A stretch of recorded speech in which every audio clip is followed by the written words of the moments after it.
Vyasa Paribrajakacharya Stotasata Shishimad A.C. Bhaktivedanta Swami Srila Prabhupada Ki Jai. Ananta Koti Vaishnav Vrinda Ki Jai. Namacharya Srila Haridas Thakur Ki Jai. Prem Sikaho Shri Krishna Chaitanya Prabhu Nityananda Shri Advaita Gadadhar Shivas Adi Gaur Bhaktivinoda Ki Jai. Shri Shri Radha Krishna Gopa Gopinatha Shama Kunda Radha Kunda Giri Govardhan Ki Jai. Shri Vrindavan Dham Ki Jai. Mayapur Dham Ki Jai. Jagannath Puri Ki Jai.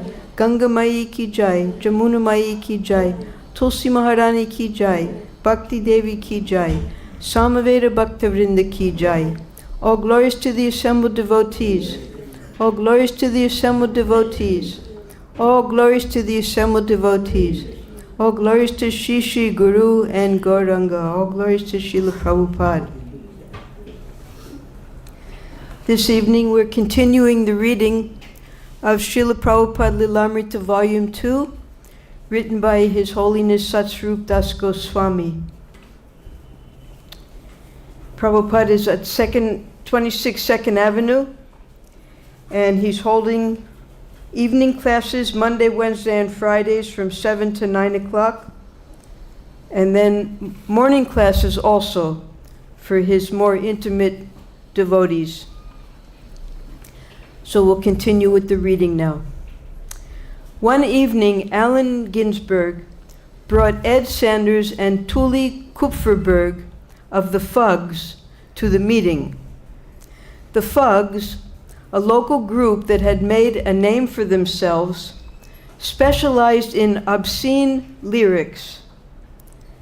Does everyone know what the word obscene means?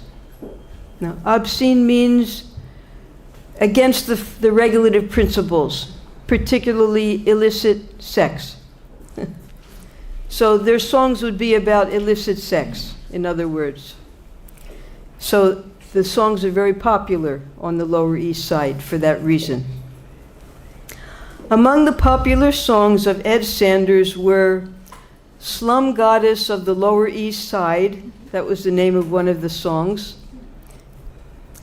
Group Grope, and I Can't Get High. So this is all about the subculture of the hippie movement that revolved around breaking the four regulative principles, particularly taking intoxication and illicit sex. So that's what their music was about, and I found this was the most, let's say, the most normal picture that I could find of them. So we'll read more about them. Ed had wild red hair and an electric red beard. That's the way the demons are described in the Krishna book, right? And he played a guitar during the Kirtan. So that was one thing to their credit, because they were musicians, like so many other musicians who came to Prabhupada's Kirtans. They got to appreciate the singing, the Kirtan that Prabhupada was doing, and they brought their instruments, and he would, even though they were completely not in order, they still took part in the Kirtan and played their musical instruments. The devotees were happy to see their prestigious guests. Here they are.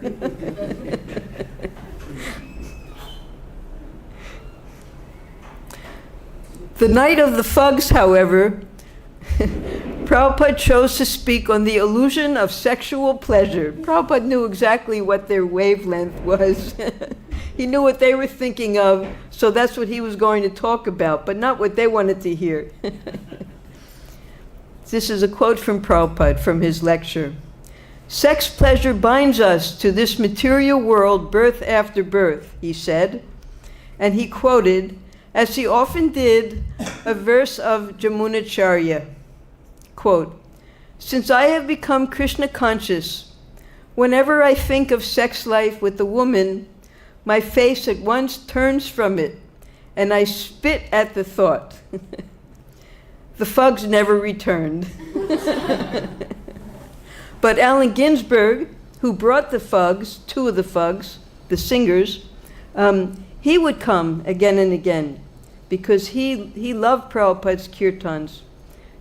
Just now in the Hindi class, we're in an earlier portion of the Prabhupada Lilamrita, and it was described how Allen Ginsberg, when he was in India and he found out about the Hare Krishna Maha Mantra, he only knew one tune, and he thought that was everything. But Prabhupada had so many beautiful tunes that were so sweet. So Allen Ginsberg was, although he was the most popular of all of the Bohemian dropouts, a poet who expressed all of their inner frustrations in life. His most famous poem was called Howl, Howl, like when you're screaming. But he would come to take part in Prabhupada's kirtans regularly, bring his friends, like the Fugs, and his partner, Peter Orlovsky, and really enjoy Prabhupada's association. To speak ill of sexual pleasure was certainly not a strategic move for one who wanted to create followers among the Lower East Side hippies. But Prabhupada never considered changing his message. In fact, when Umapati had mentioned that Americans didn't like to hear that sex was only for conceiving children, Prabhupada had replied, "I cannot change the philosophy to please the Americans." So Prabhupada, he just gave it as it was. It didn't matter who he was speaking to. And here were hardcore four regulative principle breakers, these hippies.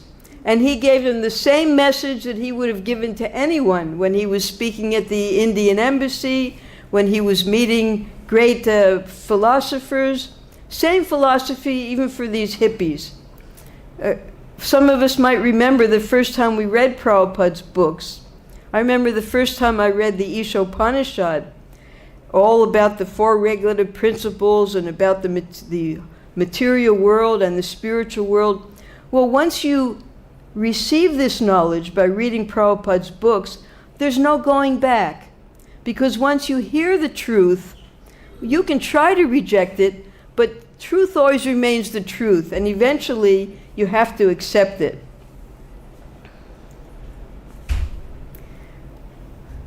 Now, we heard before in July, when Prabhupada wanted to incorporate the International Society for Krishna Consciousness, Karl Jürgens, who became Karlapati, he had his lawyer, his advocate, Stephen Goldsmith, write up all the corporation papers to present to the New York State courts. But Stephen Goldsmith, he liked Prabhupada, he liked the philosophy, he would even bring his wife and his two children. The children loved the dal, the soup that Prabhupada used to make. So Stephen, although he was a lawyer who worked on Park Avenue, it's the fanciest part of New York City, he would come down to the Lower East Side to hear Prabhupada's lectures. So one night, he asked a question to Prabhupada. "What about sex?" asked the ISKCON attorney, Stephen Goldsmith, one evening, speaking out from the rear of the crowded temple, because he would always have his suit and his pants on. And the other young people, they would go up to the front and be dancing and close to Prabhupada. He would sit way in the back. Prabhupada replied him, "Sex should only be with one's wife," Prabhupada said, "and that is also restricted. Sex is for the propagation of Krishna-conscious children.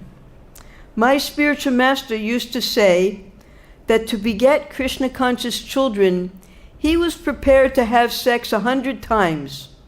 Of course, that is most difficult in this age. Therefore, he remained a brahmachari." It wouldn't be difficult to have sex 100 times. Prabhupada explains that people who are so inclined like that, they get to take birth as pigeons. because pigeons, they can have sex 50 times a day. Their body is created like that.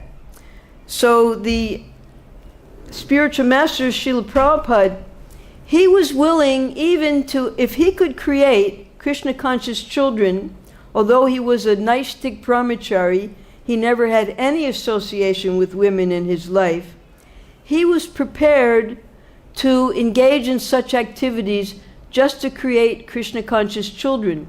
But because of the influence of Kali Yuga, we see even those amongst us who have had children, very difficult to raise them up, because the Krishna conscious society, there's a saying that it takes a whole village to raise a child, because you have to have friends, you have to have relatives, you have to have a school, you have to have a temple.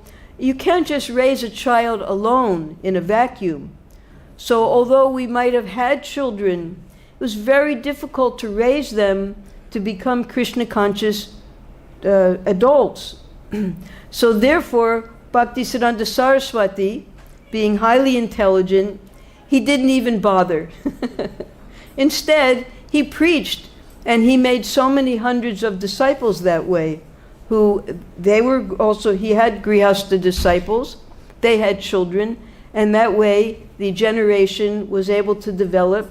He had sannyasi disciples, brahmachari disciples, grihastha disciples, just as Srila Prabhupada did. So he had his children on the spiritual platform by giving them spiritual birth or diksha, and he remained a brahmachari. But sex is a very strong force, Mr. Goldsmith challenged. What a man feels for a woman is undeniable, Prabhupada replies. Therefore, in every culture, there is the institution of marriage, Prabhupada replied. You can get yourself married and live peacefully with one woman, but the wife should not be used as a machine for sense gratification.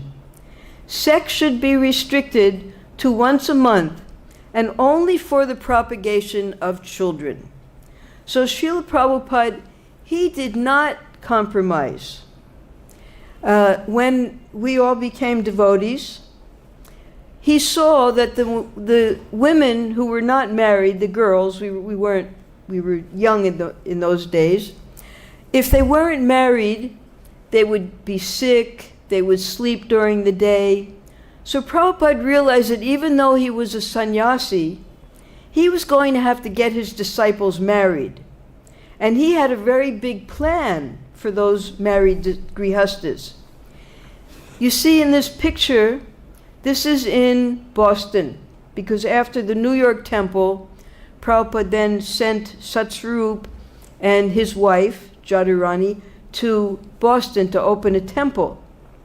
And Prabhupada came there, and he decided, although he's a sannyasi, he has nothing to do with marriages, he was going to have to get his disciples married. So here we have a group wedding. We have on this side, this is Sharadiya and Vaikuntanath. And what did Prabhupada do with them after he married them? He sent them to Trinidad to open up a temple. And then on this side, you have Bharadraj and Rukmini. And next to them is Nandakishore and Janava. Now Bharadraj, he was one of the best artists in the whole world.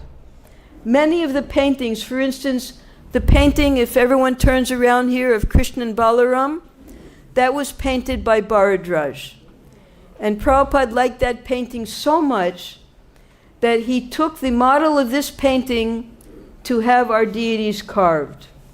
So Bharadraj, because when Prabhupada sent Satsvarup to Boston, he told Satsvarup to open up the ISKCON press. So the artists, whoever had any artistic capacity, such as Jadurani, who we heard about last week, Judy Kaflavsky, she became Jadurani, and she married Satsvarup to open the temple, and Bharadraj, he married Rukmini. Rukmini She learned how to become a pujari because Prabhupada gradually was inaugurating more and more processes of the 9 different types of devotional service. So he started in New York, in Boston, the worship of Radha and Krishna. So she became a very, very, very well-trained pujari. And then next to them is Janava and Nandakishore. So they were preachers together. And none of these boys and girls had met each other before. In fact, Rukmini was supposed to marry Nandakishore, but Rukmini wanted to marry Bharadraj. So right before the wedding ceremony, they switched. Rukmini told me this. She said, do you mind if I marry Bharadraj? Because Janava was supposed to marry, because Janava is also an artist. So they were going to get married together, but Rukmini asked, do you mind if I marry him? That's the way it was. We have another, over here is Dinabandhu's wife. Did anyone know that Dinabandhu had a wife? So humble. She's been serving all these years. Long distance marriage. They always make sure they have at least 10,000 miles apart. She serves there, preaching all the time in America, traveling around, giving classes. And we know what Dinabandhu does here. So but it's a marriage. It's a Krishna conscious marriage. And that's the way Prabhupada arranged our marriages, so that they would be Krishna conscious together, following the 4 regulative principles. They had a beautiful daughter, Gopal Nandini. She comes here sometimes, who also had a daughter. So now we're on the 3rd generation. And they were able to, because Akuti, when she had her daughter, immediately, how is she going to educate her? So she dedicated so much of her life to opening a school there in different parts of America, so that the children could be raised in Krishna consciousness. So this is the way Prabhupada arranged our marriages. He told Stephen Goldsmith that you marry one woman, and if you want to have children, that's the only time you can have sex, and the children should be Krishna only if you want to have a Krishna conscious child. Otherwise, no sex, nothing. So this was difficult for Americans to hear. Hayagriva, who was seated just to Swamiji's left, beside the large dangling symbol, spoke out suddenly. Only once a month? And with a touch of facetious humor, he added loudly, better to forget the whole thing. Yes, that's it. Very good boy, Swamiji laughed. And others joined him. It is best not to think of it. Best just to chant Hare Krishna. And he held up his hands as if he were chanting on a strand of beads. Because when Prabhupada would give initiations, he would only give a few devotees initiation at a time. There weren't many devotees. So he would take each one of the beads that they had strung. We had read about they would go and buy these big red beads and tie them to a doorknob and make the knots. They would make their own japamala because we didn't have tulsi beads in those days.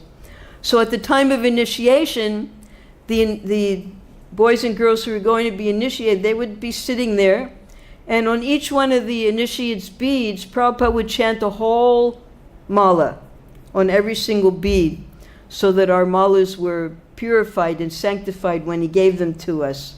So he held up his hands. He held up his hands as if he were chanting on a strand of beads. That way we will be saved from so much botheration.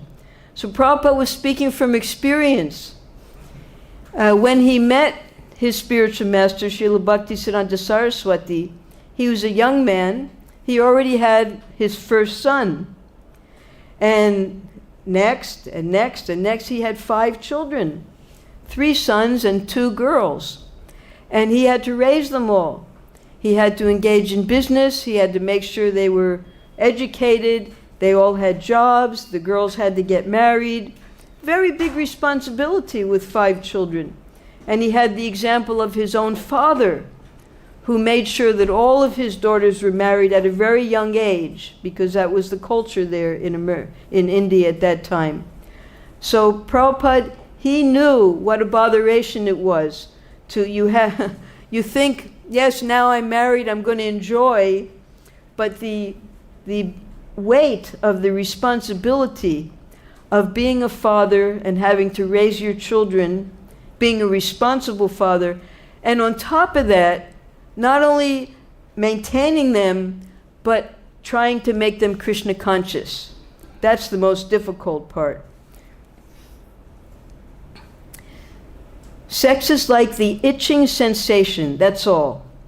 And as when we scratch, it gets worse, so we should tolerate the itching and ask Krishna to help us.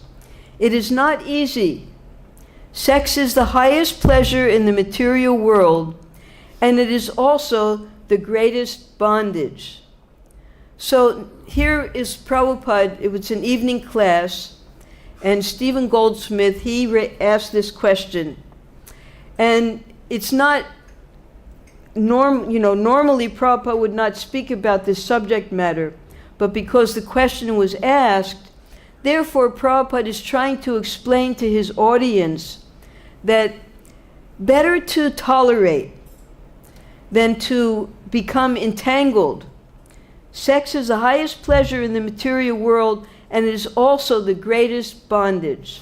So as we read Srimad Bhagavatam, we read about how, yes, it's the original pleasure, but it's also the binding force that keeps us taking birth again and again in the material world. But Stephen Goldsmith was shaking his head. Prabhupada looked at him, smiling. There is still a problem? It's just that, well, it's been proved dangerous to repress the sex desire.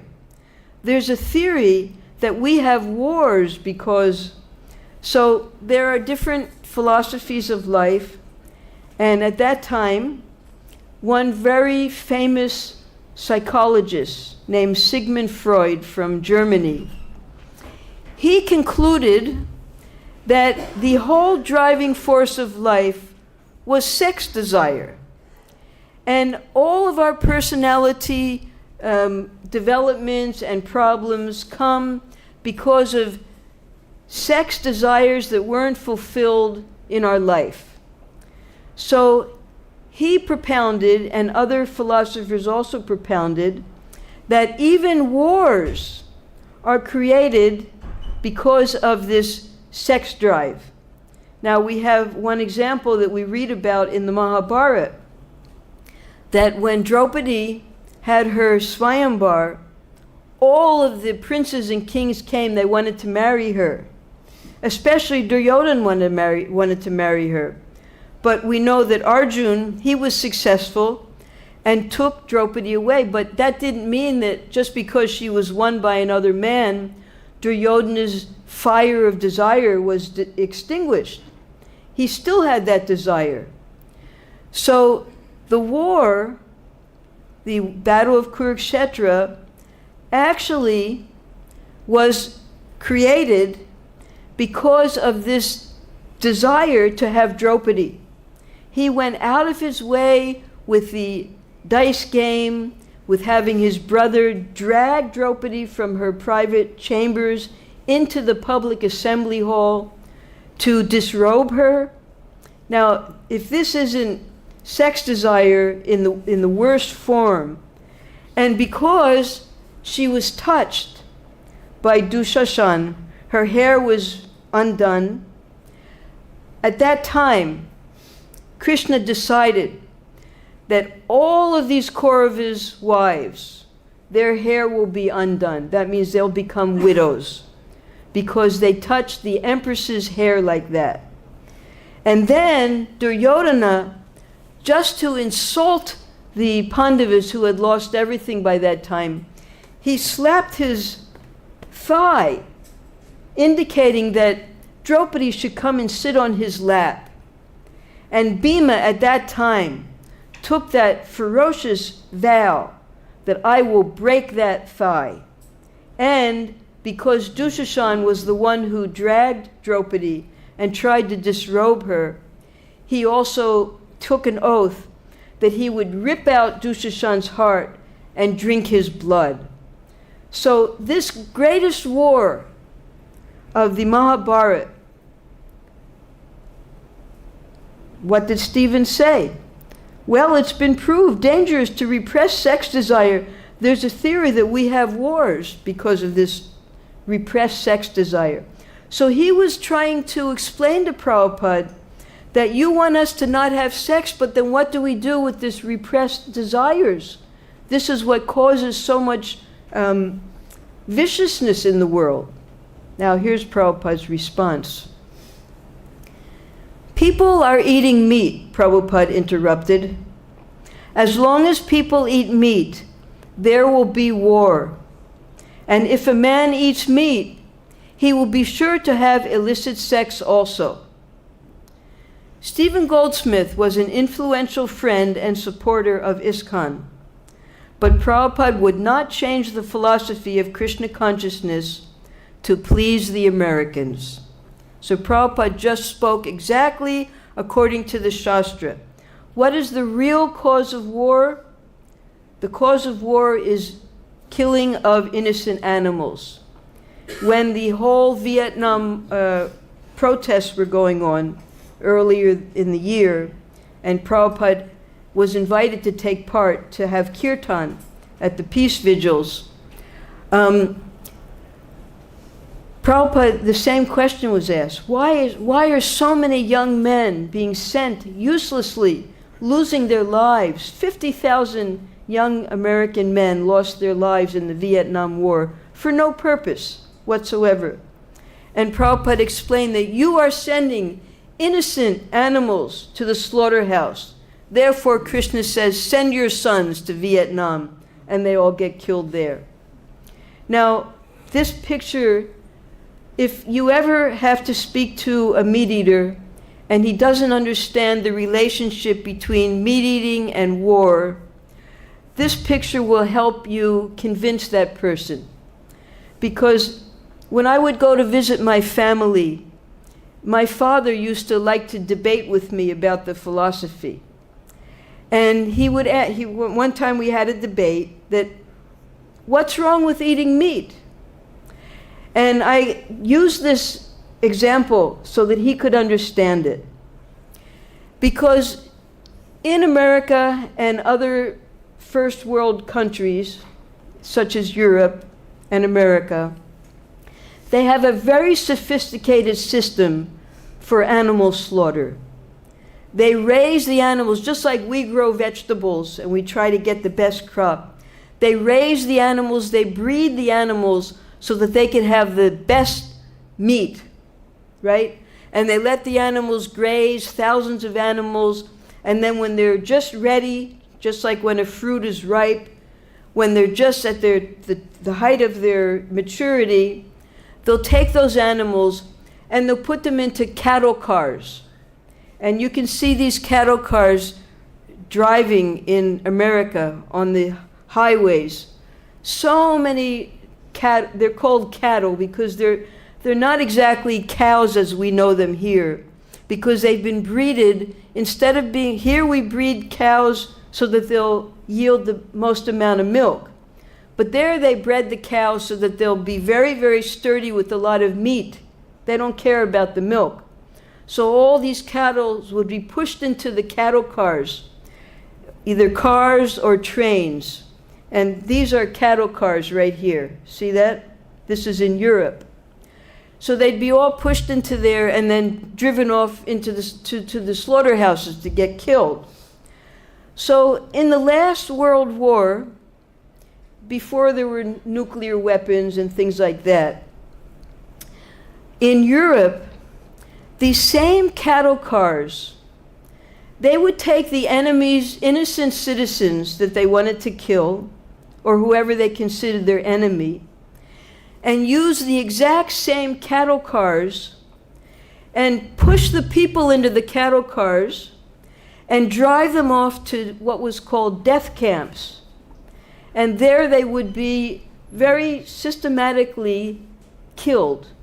They would put them in these big rooms, and they would put poisonous gases in the rooms. It would mass slaughter of the people. So while debating that why should we not eat meat, I explained to my father that the same cattle cars that are used to take the cattle to the slaughterhouses, you saw in the Second World War, those cattle cars were used to bring the people to the death camps to kill them. Then he understood the correlation between animal slaughter and manslaughter. Do you understand? So then he understood why we shouldn't eat meat. Okay, so if you ever have someone asking you that, you can use this example. Judson Hall on West 57th Street cost $200 to rent for one night. So there's a part of New York City called Broadway. Broadway is a big, like last year when we were showing pictures of New York City, how does it go? The avenues go up and down, north and south. Big, wide avenues like Fifth Avenue. And Broadway is one of those big, long avenues. And on Broadway, there's a theater district. And in that theater district is where all of the dramas and the plays and the movies are shown. They're shown first in New York at Broadway, and then they're distributed all over the world. So the devotees got an idea, let's take Prabhupada and the Kirtan to Broadway. So Judson Hall on West 57th Street, it crosses Broadway, because the streets go east and west, like 2nd Avenue, and then 1st Street is where our temple was. Cost $200 to rent for one night. Ray Ram thought it was time Swamiji tried reaching some of the more sophisticated New Yorkers. And since Judson Hall was near Carnegie Hall, which was a very, very famous hall for all types of theater activity, and sometimes had interesting concerts and lectures, he thought it would be a good place to start. Swamiji agreed to the idea, and Rai Ram printed an announcement which he distributed in the Midtown bookstores. So these same bookstores, when Prabhupada first came to New York City, he would go and put his books in these different bookstores, and he was having success distributing his books there. Books on Orientalia, on yoga, things like that. These are the books that the young people would go to. And they were the same bookstores where Prabhupada's books were being sold. So Rai Ram thought, let's go a step higher now. We have some success on the Lower East Side. The hippies are coming. Now let's try for the more sophisticated people in Midtown of New York City. On the night of the event, the devotees paraded through the Midtown entertainment areas, beating a bass drum and handing out leaflets. Then they returned to Judson Hall for the program. Only 7 people attended. You saw the size of the 7 people attended. The devotees felt terrible. They had misled Swamiji and spent the equivalent of a month's rent. We can cancel the program if you like, Swamiji, Rai Ram said. But Prabhupada replied, no, let us chant and speak. So the devotees took the stage and chanted with Swamiji and danced, and then sat beside him as he lectured, his voice echoing through the empty hall. Afterward, Swamiji called for questions, and a young man about 15 vacant rows back asked whether he was correct in understanding that the Swami's philosophy was primarily for reforming destitute young people. No, Prabhupada replied. Everyone in this material world is lost and destitute, even the so-called successful person, because everyone has forgotten Krishna. So because they had tried to change their let's say, clientele, instead of having the hippies come to this program, they were trying to get more sophisticated and respectable people come. So yes, 7 people did attend, but by this time, Krishna consciousness, Prabhupada's kirtans, had already been in the New York chanting. They knew about the Swami and his flock. And although most of the activity was down on the Lower East Side of New York, they had heard of Swamiji from the New York Times, which was the biggest newspaper in New York. So that's why this person asked this question, because Prabhupada was known for his singing with the hippies and having the young people on the Lower East Side who were not sophisticated as the Midtown people. That's why he asked this question. But Prabhupada, he confirmed that everyone is destitute in this material world because everyone has forgotten Krishna. After the program, Swamiji sat in a chair by the exit as the few members of the audience were leaving. A respectable-looking couple introduced themselves, and Swamiji sat up very straight with folded palms and smiled. Brahmananda's mother was present, and Swamiji was very cordial toward her. But in general, the devotees were depressed at the small turnout. "I'm sorry, Swamiji. We invited you here and almost no one came," Rai Ram apologized. But Prabhupada raised his eyebrows and said, "No one? You did not see Narada? You did not see Lord Brahma?" When there is chanting of Hare Krishna, even the demigods come to participate. So the devotees couldn't see the demigods, although Srila Prabhupada knew that they were there. And later, when the devotees, Prabhupada, he sent, after he had married a few more couples in San Francisco, he married Jamuna and Gurudas. He married Shyamasundar and Malati. And the first couple that he had married was Mukunda and Janaki. We heard about that because that was the first marriage in ISKCON. So those 3 couples opened up the San Francisco temple. And then from San Francisco, Prabhupada wanted Krishna consciousness to go to Europe. So he sent those 3 couples first to Montreal, where Prabhupada was at the time, and he trained them how to sing. Every morning we hear Jamuna, and all these devotees are singing on that Govinda Mari Purasham. They're all there. At the end, the gong is there. That's Malati hitting the gong.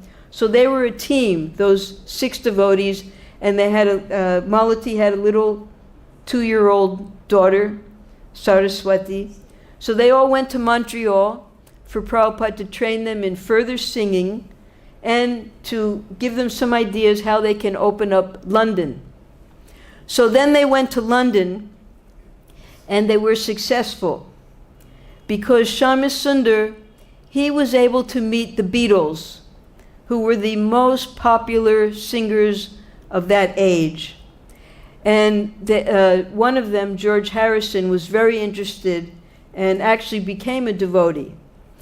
So when Prabhupada was invited to come to London for the first time and open the temple, Shyamasundar had built a beautiful altar, and Prabhupada had come, and by some trickery, he was able to get beautiful deities, Radha Landanishwara. We'll read about that in the next volume. And it was time for the installation. And he told the devotees, Shamsundar, you make 2 asanas on the altar. One is for Lord Brahma, and one is for Narada Muni. Because when they have the kirtans, they'll have somewhere to sit then. So Srila Prabhupada, with his transcendental vision, he could understand that, no, this was a great success. We were able to call the demigods here for our kirtan. Back at the temple, Prabhupada chided Rairam. I told you we should have charged money. When something is free, people think it is worthless. But just charge $3 or $5, and people will think, oh, you're offering some very valuable thing. In Bengal, there is the story of a man who went house to house offering free mangoes. And no one would take his mangoes because everyone thought, oh, why is he giving away these mangoes? There must be something wrong with them. So he charged 3 rupees, and then they thought, these look like good mangoes. The price is only 3 rupees, all right. So when people see that something is free, they think it is worthless. Charge them some money, and they will think it is very nice. That's why Srila Prabhupada would always charge. I mean, the books are invaluable, so much value to them. But we wouldn't charge large amounts. We would just charge the cost of the printing, practically, of Prabhupada's books. And also, when the devotees started getting invitations for kirtans and for classes in schools and in colleges and churches, Prabhupada would always say they must give an honorarium, because otherwise they will take us cheaply. So they must give some gift, some type of remuneration for our coming and giving a program in their institution. Same principle. Now last week we had read about Narada Burton Greene. His guru, Satchidananda, whose picture is behind there, had given him the name Narada, initiated him. But Satchidananda wasn't there in America. So Burton Greene, he would come regularly to Prabhupada's kirtans as a musician. And we also remember that when Dan Clark entered the temple for the first time, he noticed that there was a piano. Now, there are 2 kinds of pianos. Whoops, wait a minute.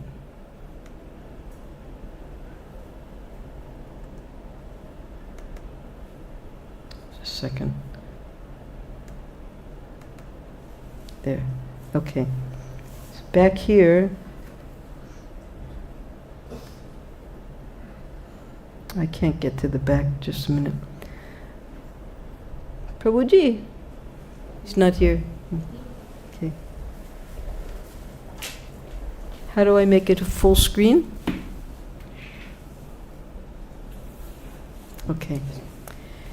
In the empty picture of Judson Hall, we saw a piano. It was a very big piano. But there's another kind of piano that all of the strings of the piano are standing against the wall and the keyboard is just in front of it. So someone had found a piano, a broken piano that just had all of the strings, and they had set that up at the back of 26 2nd Avenue, and Burton Greene would come and play on that piano. And that was the first thing that Dan Clark saw, Damodar saw, when he first entered the temple, that there was this wild musicians playing on these strings of that piano. So Burton Greene was a musician, fond of the Swami, and fond of banging on the innards of the piano in the temple during kirtan. Burton Greene. We had a really explosive thing to break out of, with this capitalistic, materialistic egg sitting on us. So there was so much ferocity. Ferocity means anger. in the music to break out of. But spinning out like that, you could have a nervous breakdown. So it was great to go to the Swami's and chant in his small storefront on 2nd Avenue. The streets were full of Maya and perversion, and his was a place to really mellow out. So Burton Greene, he was a musician. He played the piano, and he played with other musicians, and his music was very ferocious because they expressed all of their frustrations with materialistic life through their music. And he said it would become so ferocious, so uproarious, that they would feel like they were going to have a nervous breakdown because they wanted to break out of this materialistic life. Because normally music, the classical musicians, Mozart and Bach, it's very controlled, and there's a composer and everyone plays according to what they're supposed to play. But the type of music that was becoming popular now was just wild. We saw the Fugs on the first picture, just wild men. And their music was also wild. But Burton Greene, because he had, he wrote a biography that we read about last week, and he called it the biography of the pesty mystic, because he had a mystical side to him. And that was why he took a guru, Satchidananda, and that was why he was very attracted to Srila Prabhupada, and he loved prasadam, and he loved Kirtan. So, although he was a wild musician, he had a very spiritual side to him as well. Here he is performing, a little wild. It was great to chant there, to balance my life. It was great to sit and have prasadam with the Swami and get some real authentic Indian cooking and chapatis and talk about things, especially when I had very little money in my pocket. It was always nice to go. So Prabhupada was, his temple was very popular amongst the young people on the Lower East Side, because anyone who needed a place to stay, they could sleep on the floor. Anyone who needed a free meal, at fixed times every day, they could come up and they could have a full prasadam meal, all they wanted to eat. And Prabhupada would keep trying to give them more and more. So for those who had come to New York City and were down and out, they didn't have enough money, well, they saw the temple as a haven. They could sleep there, they could eat there, and Prabhupada didn't ask much of them, just that they attend the classes, that's all. So his name is Burton Greene, although he was a famous musician at that time, he also would come to Prabhupada's temple as a shelter from what he called Maya and perversion in the outside world.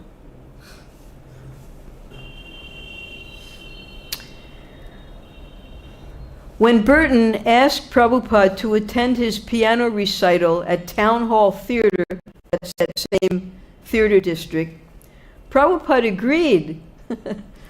So why Prabhupada agreed, we'll find out later. So Burton was going to have this, another, just as Prabhupada had just had his performance and only 7 people came, but Mr. Greene was going to have his at the town hall, which was a very, very nice building with hundreds of seats. Brahmananda. About 7 or 8 of us in our sneakers and jeans had ridden on the subway with Swamiji to town hall. We went in and took our seats, and the concert began. Burton Greene came out, opened the piano top, that's that big piano that we saw, and began wildly hitting on the strings inside the piano. So it wasn't only in the temple that he would do wild things like this. In his own concert, he was hitting on the strings of the piano. And it went on for an hour and a half. We were all sitting there with Swamiji, and we all began chanting on our beads. There were only about 24 people in the whole theater. So he wasn't that much more successful in attracting people than she. Only 24 people were there in the big theater. Here's Prabhupada on the subway. Then the intermission came, and Swamiji wanted to go to the toilet room. And I went along and helped him. This is Brahmananda speaking. Turning on the water in the sink, getting a paper towel for him. Doing these little services for Swamiji seemed like the perfection of my life. There was something so great about him that just doing those things was my perfection. And I felt like I was protecting him, like I was his personal bodyguard. Coming up on the subway, I had shown him how the subway worked and answered his questions. It all seemed very intimate. So when Prabhupada was living alone up on 72nd Street, and he would go to Dr. Mishra's apartment on the riverside, sometimes Prabhupada would take a bus. We read about in his accounts, 35 cents, 25 cents for the bus. But he wasn't familiar with the subway system, because the subway system, you can get lost down there and never come out if you don't know where you are. So Brahmananda maintained this relationship with Prabhupada up to the very end. He was Prabhupada's official bodyguard, and nobody could get past him. Everyone was so scared of Brahmananda. Who has ever met Brahmananda? So we know no one would dare to disturb Srila Prabhupada when Brahmananda was there. And when Brahmananda would get angry at someone, he once got angry at me. I put too much salt in the dal. Well, I thought he was going to kill me. He was so protective of Srila Prabhupada. He would just grab a devotee by the neck and pin him up against the wall, and everyone was so scared of him. So this is the beginning of that relationship with Srila Prabhupada as his bodyguard. It started early, but it just grew and grew and grew. Prabhupada always liked to have him as a secretary, and he would travel with Prabhupada a lot. We'll read in the coming volumes. Anyway, we went back upstairs to our seats, and Burton Greene came right up to Swamiji. He was on the stage about to have the second part of the performance. He comes off the stage to talk to Prabhupada in the audience, saying, "Swamiji, are you happy? Are you comfortable? Do you like it?" And Swamiji was very polite and said yes. Then Burton said, "Now the second part is coming." Brahmananda says, "I interrupted and tried to say that Swamiji is very tired and he takes rest at 10. It was already after 10. So I said we had to go back. But he pressed Swamiji to stay for the second half. And so we had to stay." Prabhupada was so congenial, he's so kind. So this is town hall. 24 people were in this. Then the poets came out and recited poetry. We were there until 11:30, and then we had to ride back on the subway. The subways are dangerous in New York City. But a few weeks later, I learned that Prabhupada had another reason for going to town hall. He was thinking of renting it for a temple, and he wanted to see it. Would have been a nice temple, right? When we first got our second or third Los Angeles temple, it used to be a church, and it had chairs like this. And Prabhupada told the devotees, keep the chairs, because then the people could sit in the chairs who couldn't sit on the floor. But they didn't listen to Prabhupada, they took the chairs out. So that was the end of the town hall First we had the Judson Hall, then the Town Hall. Now they're going to try again. The Gate Theater was a small auditorium on 2nd Avenue, about 10 blocks north of the storefront. So they were back in their vicinity now on the Lower East Side. They thought, we didn't do so well, only the demigods came to the Midtown. We'll try in our own neighborhood and see if it's any better. Such fruit. We rented the Gate Theater for one night. It was a dark place, painted all black. The theater was almost empty. We had an easel on the stage with a painting of the Panchatattva. Swamiji spoke, and his talk became very technical. Pointing and referring back to the painting, he described each member of the Panchatattva. He first explained that Lord Chaitanya is the Supreme Personality of Godhead, appearing as a pure devotee. Lord Nityananda, to the right of Lord Chaitanya, is his first expansion, and to the right of Lord Nityananda is Advaita, who is the incarnation of the Supreme Lord. To the left of Lord Chaitanya, he said, is Gadadhar, the internal energy, and Srivas is the perfect devotee. So maybe some of us can remember the first time we saw a Panchatattva picture. Can you remember? Did anyone know who the Panchatattva were? No one. Just as when Prabhupada had Harvey Cohen paint, Prabhupada brought a little picture of the Panchatattva, and then Harvey Cohen painted this big picture. He thought they were all women, and he put breasts on all of them. So Prabhupada had to have him erase the breasts. So finally now in this, although very few people attended, Prabhupada was describing to the devotees, because the devotees all came, who the Panchatattva were. Even after describing, who could understand?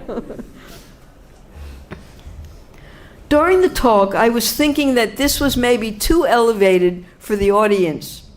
But I was sitting close beside Swamiji, and like the other devotees, I was really enjoying being with him. After the gate engagement, Swamiji and his disciples agreed that it was a waste of time trying to rent theaters. It was better to go to Tompkins Square Park. That was the best place for attracting people, and it didn't cost anything. Because when we read about Bob and Dan and Judy, they all came to Tompkins Square Park. And the Kirtan there was so attractive. There were hundreds of people. They couldn't even get in to see who was in the center of that big crowd. They had to push their way through, and there they saw the devotees sitting down at Prabhupada's feet and Prabhupada chanting Kirtan. So, and that was free. The musicians were there. As soon as Prabhupada started the Kirtan, all the musicians would come and jam with Prabhupada. And all the people in the park, because it was a Sunday, they would all come with their families, and the kids, they would bring their instruments too. And it was free, and everybody was having a great time. So they came to that conclusion now. Let's just go to Tompkins Square Park. Now we're on another section. Prabhupada's going to reintroduce something.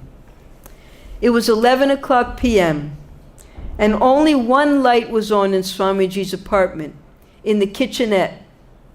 Swamiji was staying up teaching Kirtanananda and Brahmananda how to cook, because the next day, Sunday, they would be holding a feast for the public.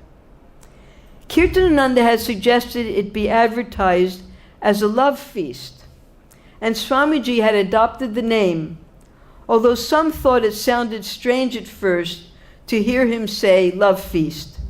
So you remember that Prabhupada had his first love feast on the Bowery, but it wasn't for the public. It was for those students and the regular attendees to his lectures and his Sanskrit classes. He invited them all up, and he cooked about 12 different preparations. Some of the girls helped him, and they brought their pots and their plates and everything. So that was the first love feast in the Bowery a few months earlier. Now Prabhupada was going to open up to the public. The devotees had put up posters around the neighborhood and had made a sign for the window of the storefront. And Swamiji had said he would cook enough for at least 50 people.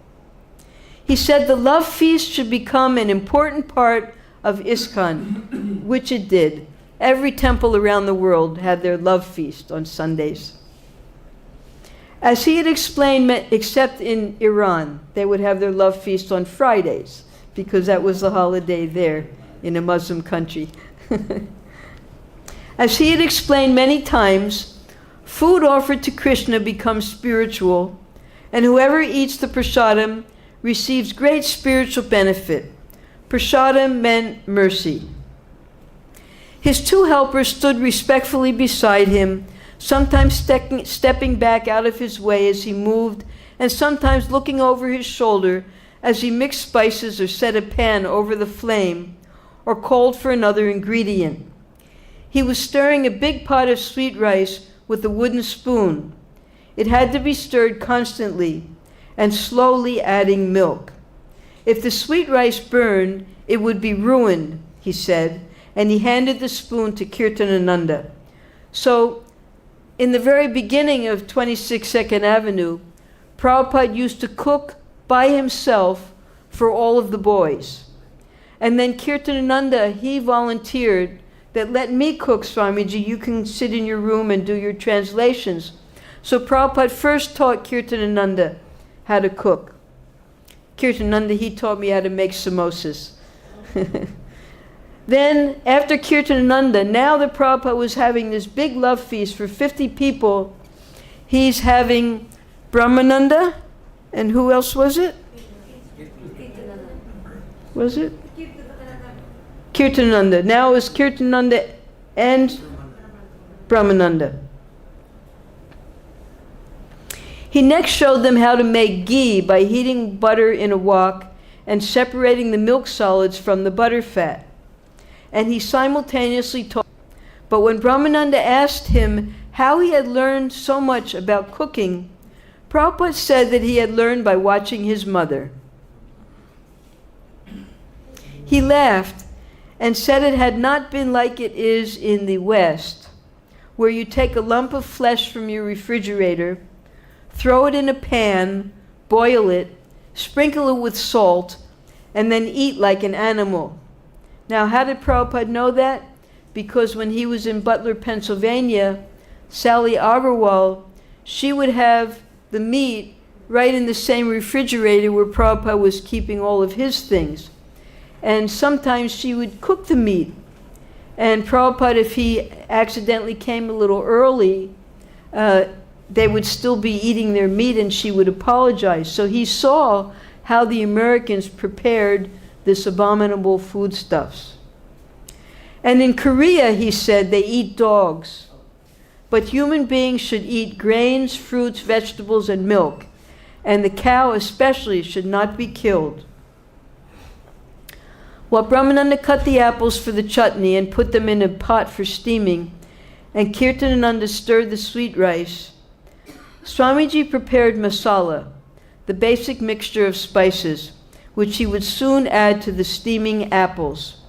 The familiar smell of red pepper and cumin seeds entered their nostrils sharply as the masala crackled and smoked in the hot ghee in the tiny frying pan. So I think we have, no, okay. It's after 7, so we'll save this for next week, and we can hear more about the first public love feast. All glories to Srila Prabhupada. Hare Krishna.